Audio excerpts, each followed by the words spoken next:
Bonjour à tous, bienvenue. Aujourd'hui, nous allons parler de littérature américaine avec C.E. Morgan et le roman Tous les vivants. Alors certes, C.E. Morgan, peut-être que certains d'entre vous ont lu Le sport des rois, qui a fait beaucoup parler de lui, et dont je parlerai peut-être ultérieurement. En tout cas, moi j'ai eu une préférence pour celui-là, c'est celui par lequel j'ai commencé, qui est son premier roman en vérité. Et oui, on le sent, hein, le sport des rois, c'est quand même encore un autre niveau au niveau du style. Mais je trouve qu'il y a plus d'émotion dans celui-là. Et il est déjà beaucoup plus court. Alors, Tous les vivants, ça parle de l'histoire d'un couple, Oren et Aloma.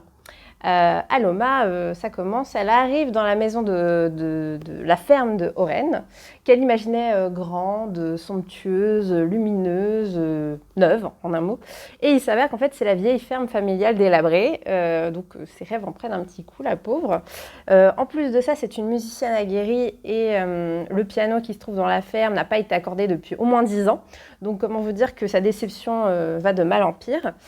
Malgré tout, elle est très amoureuse d'Oren, mais elle a des aspirations, elle rêve d'indépendance, elle rêve de pouvoir faire sa musique. Et Oren, qui vient de perdre et sa mère et son frère, et qui est obligé de reprendre cette ferme, veut se montrer à la hauteur. Et du coup, il se laisse complètement déborder par le travail en mettant Aloma un petit peu de côté et en prenant pas en considération le fait que elle est un peu déçue, qu'elle aimerait que ils prennent un peu soin d'elle et qu'ils prennent en compte ses aspirations. Mais comme ils n'ont pas d'argent et qu'il n'y a que lui pour entretenir la ferme, forcément, il y a un petit fossé qui se crée entre eux et dont va profiter le révérend Bell. Voilà.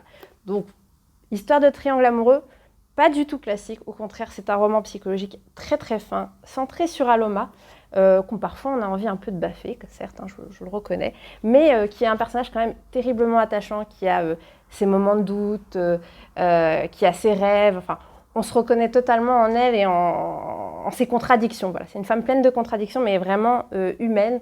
Et c'est un personnage que j'étais vraiment très très triste de quitter. Et la fin du roman lui rend, somme toute, un bel hommage. Je ne vous en dirai pas plus. En tout cas, sachez que si vous avez envie d'une belle histoire d'amour, pas forcément simple, c'est un roman qui est vraiment fait pour vous. Bonne journée à tous, à bientôt.